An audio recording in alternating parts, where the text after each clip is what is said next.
नमस्कार मु शांतनु त्रिपाठी आज आपण को स्वागत करुच्ची मो चैनल माइथोलिट शरण को जेउठी आमे सुनिबा मनोज दासंक द्वारा लिखित एक क्षुद्र गल्प रुद्ध द्वार जार मर्म हेउची अधिकांश तात्विक जुक्तितर्क खाली असरा नुहे गोटाए उच्चतर चेतनारू देखिले हास्यास्पद मध्य अनेक समय एभली कंदल समस्या को जटिल करे अतच नम्रता और साधारण बुद्धि जोगे समस्यार सरल समाधान संभव। तेबे चलंतु संपूर्ण गल्पटी को सुनिबा। शंकराचार्यଙ୍କ निर्देशित निर्वाण मार्ग आम आगरे प्रशस्त थाउ थाउ आमे बौद्ध मार्गर निर्वाण दिगरे किया आग्रही हेबा। देख भाई, बौद्ध मार्गर एकमात्र आभिमुख्य हला निर्वाण, तेणु से मार्ग अनुसरण कले तुमे निर्वाण रे उपनीत हेबो ही हेबो। शंकराचार्य तांको निर्वाण तत्व उपस्थापना करिबा पई वेदांतर जेभली व्याख्या करिसंती सेतु निर्वाणर समर्थन खूब जुक्तिसिद्ध मने हुएना। बुद्धदेव वेद उपनिषद इत्यादि प्रति दृक्प्रातृ करुनथिले सीधा सड़क निर्वाण पई। प्रथम वक्ता द्वितीय वक्तांक वाक्य पूरा हेबा पूर्वरु तांकु आक्षेप करी एभली एक शब्द प्रयोग कले जहा षडांग दर्शन शास्त्र रे मिलिबा संभवपर नुहे। तत्क्षणा द्वितीय वक्ता मध्य निर्वाण पाशरी देई समगोत्रीय शब्दबाण द्वारा प्रथम को आक्रमण कले। ए संग्राम चलीथिला गोटिए चटिखर भितरे। गुरुंक सह दुई वक्ता कोनोसी दूरस्थानरु नगरी अभिमुखे जिबा बाटरे प्रबल वर्षा जोगु चटिखरे अटकी जाइथिले। क्लांत गुरु किछि समय पई सोई पड़िथिले। दुई शिष्यंक प्रचंड तर्क तांक निद तुटाई देला। से उठी पड़िले। फलरे दुई दार्शनिक नीरव हेले। वर्षा छाड़ी जिबा मात्रे सेमाने पुणी रास्ता धरिले। गुरु आगे आगे चली थांती।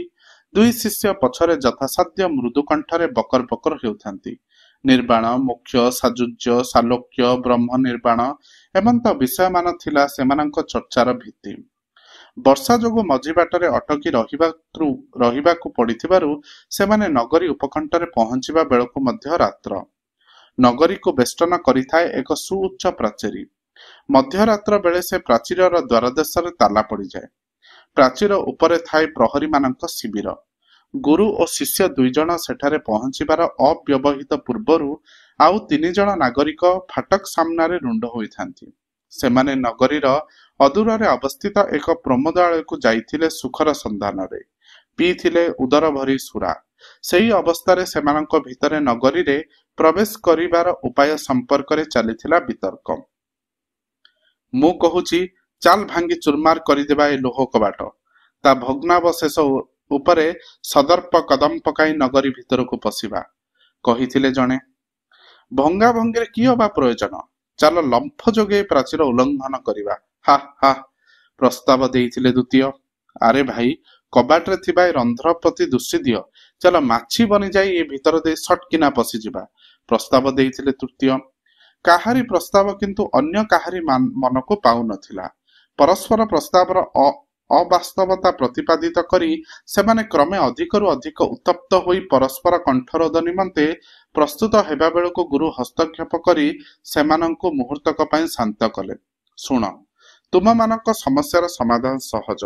या कही से यथाक्रमे प्रथम, द्वितीय और तृतीय को कहले तुमे लोह कबाट चूर्ण करी से पटको जाओ, तुमे लंफ दे जाओ, तुमे माछी बनी पसी जाओ। जाओ, विलंब काहेकि? तिनी वीर आखि मिंजी मिंजी करी परस्पर को अनाइले और ठिया होई रहिले। इतिमध्यरे सेमानक कंदल उपभोग करुथिबा प्रहरी माने गुरु को चिन्हि पकाइले। सेमाने से पारिरु कबाट खोली देले। गुरु और शिष्य समेत तिनी वीर मध्य भितरे प्रवेश कले। पुनर्बार कबाट बंद हला। देखिल तो बाबू माने, तुम तीनी पंथार ऊर्ध्वरे अन्य एक पंथा भी थिला। तुमे निज भूल जणाई प्रहरी मानकु अनुरोध करिथिले सेमाने द्वार खोली देइथांते। गुरु तिनी वीरंकु कहिले। गुरु आश्रम जिबा बाटरे स्वगतोक्ति कला भली कहतांती, शंकर मार्गर निर्वाण जुक्तियुक्त ना बौद्ध मार्गर निर्वाण जुक्तियुक्त। एहा उपरे गळा न फटाई जेउ मार्ग जाहाकु सुगम मने हुए सेई मार्गरे जणे न जीव किया। सर्वोपरि सबु दर्शन सबु मार्ग ऊर्ध्वरे भी रही एक निर्भुल पंथा, दिव्य करुणा पाखरे आत्मसमर्पण। शिष्य दुई जण शुणिले, शुणी मुंड तळकु कले। धन्यवाद।